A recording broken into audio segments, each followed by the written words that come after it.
Good morning dear students. In this video I will discuss about the resistance in parallel combination. So we have already discussed about the resistance in series combination in the previously. So start करते हैं. तो two or more than two resistance are said to be connected in parallel if the same potential difference is exists across each and every resistor.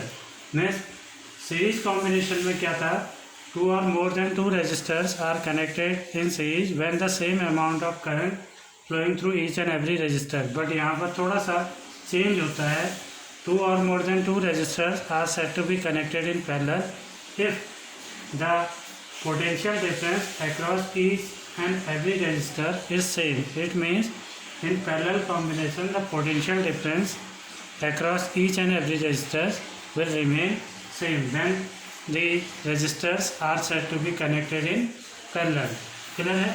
Or you can say that when two or more than two resistors are connected simultaneously between 2 points, then they are said to be in parallel combination. ठीक है? Means दो points पे to और more than to register को हम सिमिलटेनियसली अगर connect करते हैं, then the resistor are said to be connected in parallel combination. ठीक है? So now look at the figure. In this figure there are three resistors, say R1, R2 and R3. They are connected simultaneously and here you can say parallelly, and a current I is produced here drawn from the cell having potential difference V. ठीक है? इस diagram में R1, R2 और R3 three register जो हैं parallelly connect हैं and I current जो है एक सेल जिसका पोटेंशियल डिफरेंस V है वहाँ से I करंट जो है इस सर्किट में प्रोड्यूस हो रहा है. ठीक है? When this current I is reach at the junction A, जब ये करंट A पे पहुँचेगा इट विल स्टार्ट डिवाइड. ठीक है?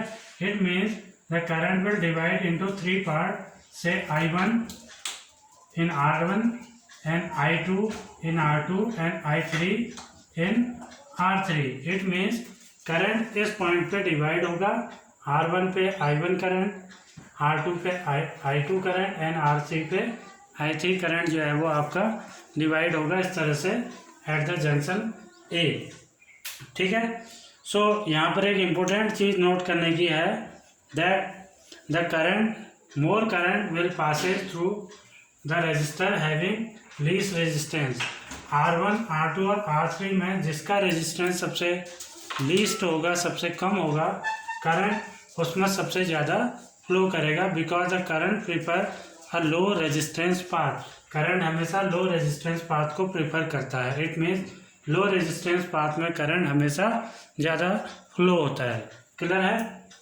सो एक चीज़ और यहाँ पर नोट करने की है that the potential difference across each and every register will remain same. Because तीनों के हेड्स जो हैं वो सेम हैं, तो इसीलिए इनका जो पोटेंशियल ड्रॉप होगा या पोटेंशियल डिफरेंस होगा across the end of each and every resistor that is will remain same and that is equal to V. तो यहाँ पर V1, V2 और V3 नहीं होता है बल्कि पोटेंशियल डिफरेंस सेम रहेगा पैरेलल कॉम्बिनेशन में. ये हमेशा ध्यान रखिएगा. ठीक है? Now on applying Ohm's law, अगर हम यहाँ पे ओम्स लॉ अप्लाई करें in all the three resistors, से R1, R2 और R3 पे, तो इन R1 अगर ओम्स लॉ अप्लाई करें तो पोटेंशियल डिफरेंस तो V है, उसमें कोई चेंज आएगा नहीं. तो R1 पे क्या होगा? ओम्स लॉ इन R1 अगर अप्लाई करें तो V is equal to I1 R1. ठीक है? और अगर इससे आप I1 निकालें तो I1 is equal to V upon R1 हो जाएगा. ठीक है? Similarly on applying Ohm's law at in R2, अगर R2 पे अप्लाई करें तो यहाँ पर क्या हो जाएगा? V is equal to I2 R2 और I2 is equal to V upon R2. ठीक है? This is second equation. Similarly at R3 अगर आप ओम्स लॉ अप्लाई करें तो V is equal to I3 R3 और I3 is equal to V upon R3. This is your third equation. ठीक है, तो मैं तीनों रजिस्टर्स पे R1, R2 और R3 पे अगर आप ओम्स लॉ अप्लाई करें और I निकालें तो I1 is equal to V upon R1, I2 is equal to V upon R2 and I3 is equal to V upon R3 हो जाएगा। ठीक है, क्लियर है। ऑल्सो एक चीज़ और है यहाँ पे, that the total current I is the sum of I1 plus I2 plus I3 means total current जो है वो सेम रहेगा। ठीक है, that is equal to I1 plus I2 plus I3 के। ठीक है, तो total current I is equal to I1 plus I2 plus I3 हो जाएगा। ठीक है, now put the value of I1, I2 and I3 here, तो I इज इक्वल टू हो जाएगा V upon R1 plus V upon R2 plus V upon R3। ठीक है, और I is equal to V 1 upon R1 plus 1 upon R2 plus 1 upon R3। Clear है। So इस तरह से अगर ओम्स लॉ अप्लाई करें ईच एंड एवरी रेजिस्टर्स पे और टोटल करंट निकालें तो I is equal to V upon 1 upon R1 plus 1 upon R2 plus 1 upon R3 हो जाएगा। क्लियर है। नाउ अगर हम यहाँ पर एक काम करें, that if we take an equivalent resistance equal to all the three resistors, में थ्री रेजिस्टर्स के इक्वल अगर आप एक इक्विवेलेंट रेजिस्टेंस ले रहे हैं और वो इक्विवेलेंट रेजिस्टेंस उतना ही करंट ड्रॉ करे जितना ये तीनों रेजिस्टर्स मिलके ड्रॉ कर रहे हैं, तो हम इस सर्किट को रीड्रॉ कर सकते हैं and we can draw the circuit. Now in this case the RP is the resistor which takes as much as current which is drawn by all the three resistors, then the resistor, ये equivalent resistance हो गया इन तीनों parallel combination में इन तीनों resistors का। ठीक है, ये उतना ही करंट ड्रॉ करेगा RP जितना करंट R1, R2 और R3 तीनों एक साथ ड्रॉ करेंगे। मैं तीनों मिलकर जितना करंट ड्रॉ करेंगे उतना करंट ये ड्रॉ करेगा RP। ठीक है, तो then it is set, it is called equivalent resistance. ठीक है, तब हम इसे इक्विवेलेंट रेजिस्टेंस कहेंगे। नाउ अगर यहाँ पर ओम्स लॉ अप्लाई करें आप, ठीक है, तो ओम्स लॉ अप्लाई करने पे यहाँ पे क्या हो जाएगा, V is equal to IRP। ठीक है, नाउ अगेन I अगर आप निकालें I is equal to V upon RP हो जाएगा आपका। ठीक है, now this is your fourth equation ये हो गई आपकी and this is your fifth equation. ठीक है, now from the fourth and fifth equation, fourth equation और फिफ्थ इक्वेशन से अगर आप देखें तो ये हो जाएगा V upon RP is equal to V 1 upon RP R1 plus 1 upon R2 plus 1 upon R3। Clear. Now V से V कैंसिल हो गया and it is equal to 1 upon RP is equal to 1 upon R1 plus 1 upon R2 plus 1 upon R3। ठीक है, तो conclusion ये निकलता है that the reciprocal of the equivalent resistance, जब इन पैरेलल कॉम्बिनेशन में जब इक्विवेलेंट रेजिस्टेंस हम निकालते हैं उसका जो रेसिप्रोकल होगा, इक्विवेलेंट रेजिस्टेंस तो RP होगा and 1 upon RP is the reciprocal of the equivalent resistance। ठीक है, so the reciprocal of the equivalent resistance of resistances in parallel is equal to the sum of the reciprocal of individual resistance।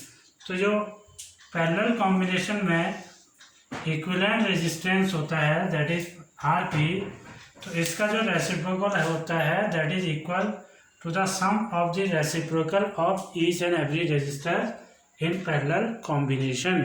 सारे resistances का हम reciprocal करके add करेंगे और जो parallel combination में इक्विवेलेंट रेजिस्टेंस है उसके रेसिप्रोकल के वो इक्वल हो जाएगा। This is the conclusion.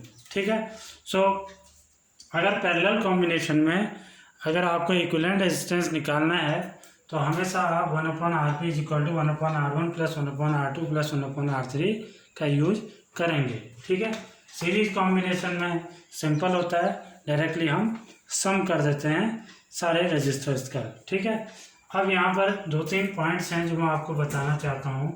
इसी कंडीशन में if R1 is equal to R2 is equal to R3 हो जाएगा, R1 is equal to R2 is equal to R3 हो जाएगा, it means all the 3 resistors are identical. अगर तीनों registers identical हो जाते हैं तो देन आरपी निकालने के लिए या इक्विवेलेंट रेजिस्टेंस निकालने के लिए पैरेलल कॉम्बिनेशन में 1/RP is equal to 1/R, क्योंकि सारे रजिस्टर्स आइडेंटिकल हैं तो in that case it will be equal to N/R। ठीक है, और अगर आरपी अगर निकालें, क्योंकि ये तो रेसिप्रोकल है, तो आरपी इज इक्वल टू हो जाएगा R/N। ठीक है, ये कब होगा? जब सारे रजिस्टर्स पैरेलल कॉम्बिनेशन में आइडेंटिकल होंगे। ठीक है, क्लियर हो गया। नेक्स्ट पॉइंट जो यहाँ पर नोट करने की है, that is the value of RP. Parallel combination में जो इक्विवेलेंट रेजिस्टेंस आरपी की value, RP means resistors in parallel combination, जो आरपी की वैल्यू होती है that is always smaller than the least value of R1, R2 and R3। ठीक है, means parallel combination में आरपी की जो वैल्यू आएगी वो हमेशा किससे स्मॉलर होगी? जो इनमें लीस्ट वैल्यू का रजिस्टर होगा। ठीक है, R1, R2 और R3 में इसकी वैल्यू सबसे कम होगी, उससे स्मॉलर वैल्यू आरपी की आएगी। फॉर एन एग्जाम्पल, अगर R1 की वैल्यू 1 ओम है, R2 की वैल्यू 10 ओम है और R3 की वैल्यू आपकी 100 ओम है।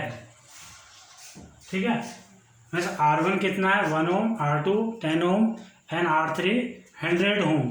तो इन दैट केस जो आरपी की वैल्यू होगी, RP is always smaller then 1 ओम। ठीक है, आरपी की वैल्यू हमेशा इस 1 से स्मॉलर होगी, मीन्स लीस्ट वैल्यू का रजिस्टर क्या है? R1, तो आरपी की वैल्यू हमेशा 1 से स्मॉलर आएगी। ये हमेशा ध्यान रखिएगा, पैरेलल कॉम्बिनेशन में equivalent resistance least value register से भी स्मॉलर आता है। आप कैलकुलेट करके चेक कर सकते हैं। क्लियर है? So this is now complete, resistors in parallel ये कंप्लीट हो चुका है।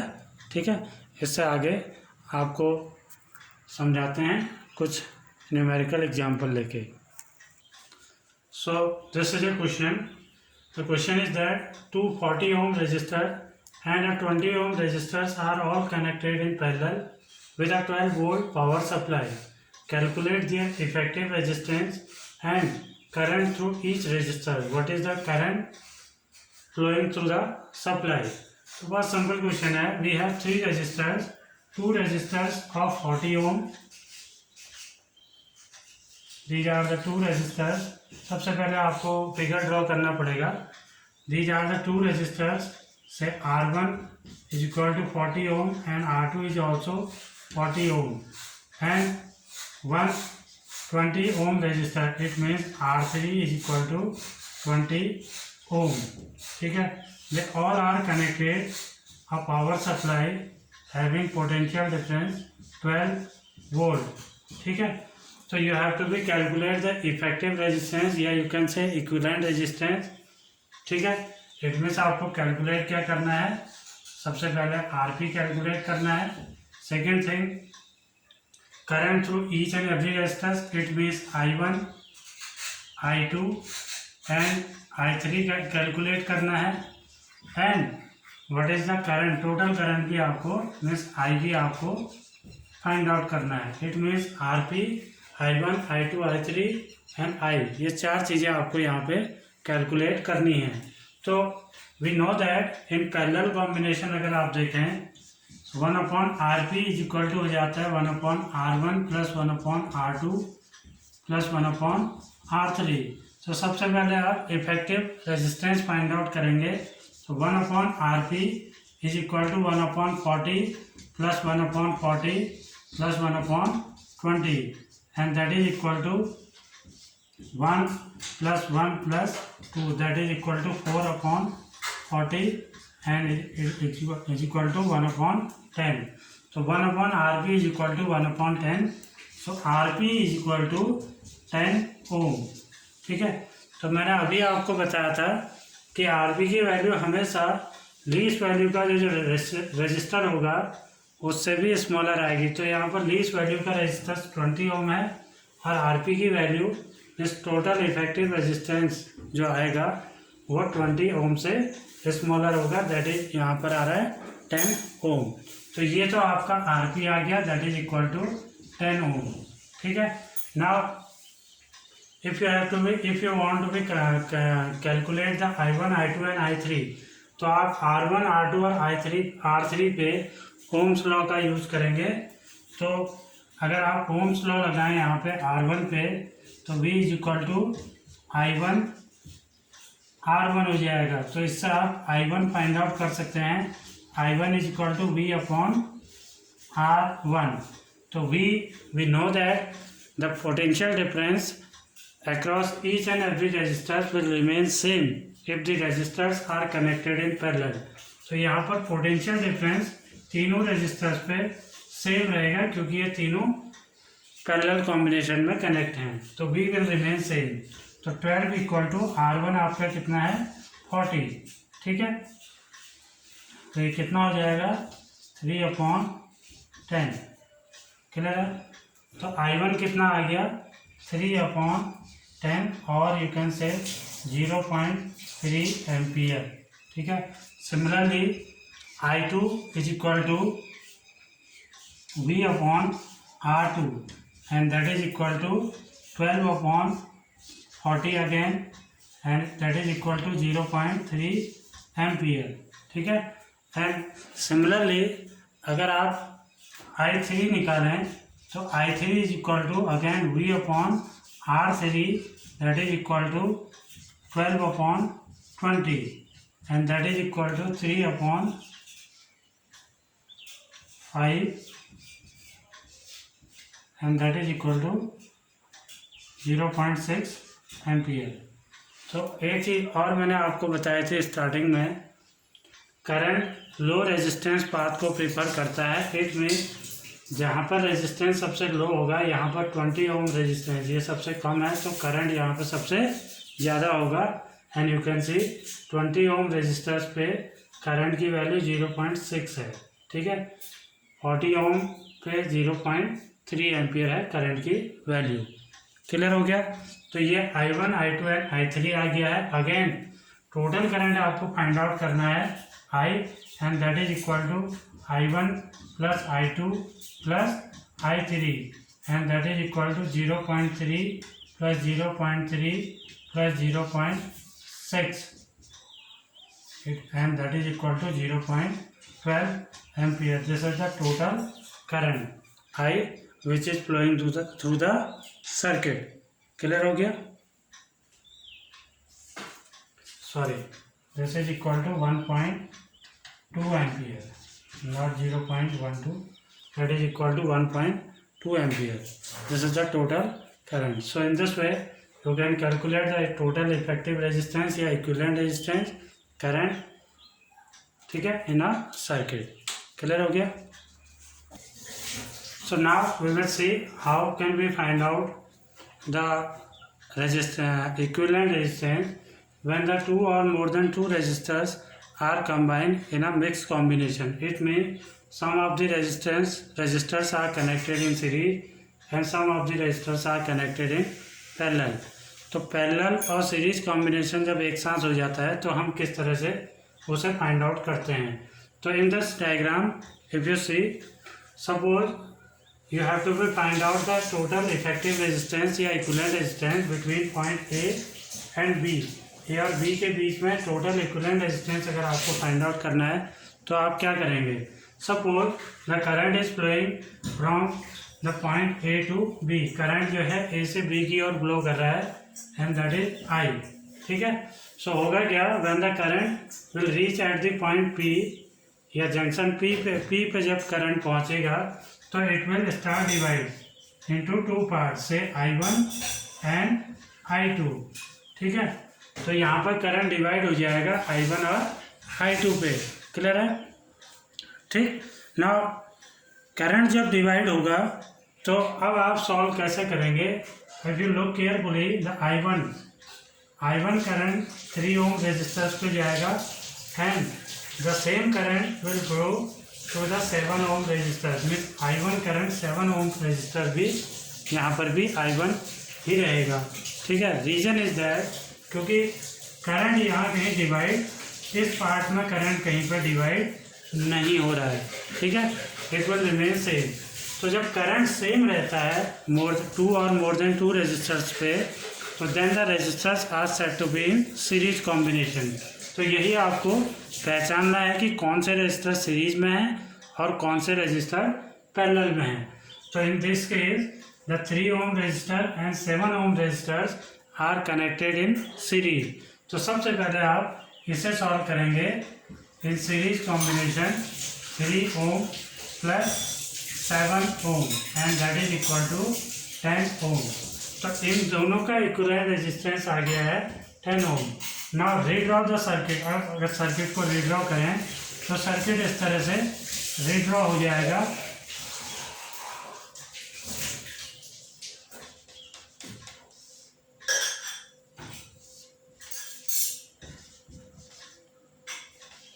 ठीक है, तो this is RS and that is equal to 10 ohm and this is 2 ohm, ये आपका 2 ओम है।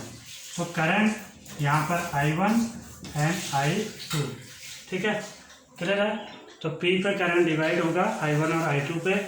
इनका टोटल इफेक्टिव रेजिस्टेंस हमने निकाल लिया, that is equal to 10 ohm. Now if you look carefully, the RS means 10 ohm and the 2 ohm resistors are connected in parallel. अब ये दोनों क्या हो गए हैं, पैरेलल हो गए हैं। तो इनका इक्विवेलेंट रेजिस्टेंस हम फाइंड आउट करेंगे इन पैरेलल कॉम्बिनेशन। तो 1/RP is equal to 1/RS plus 1/2 ohm and that is equal to 1/10 plus 1/2 is equal to 10, 1 plus 5 that is equal to 6/10। तो 1/RP आ गया आपका 6/10, RP विल बी 10/6, क्लियर है, and that is equal to 5/3 ohm, clear है। तो ये अगर circuit को दोबारा रीड्रॉ करें तो अब एक इक्विवेलेंट रेजिस्टेंस आ जाएगा जिसकी वैल्यू होगी 5/3 ओम, ठीक है। और ये उतना ही करंट ड्रॉ करेगा जितना करंट ये तीनों रेजिस्टर्स मिलकर ड्रॉ करते हैं, ठीक है। तो जो इक्विवेलेंट रेजिस्टेंस है between point A and B that is equal to 5/3 हो गया है, क्लियर है। Is that clear? So in this way we can find out the total effective resistance when 2 or more than 2 resistors are connected in different ways, clear? So that's all for today. Thank you and have a nice day.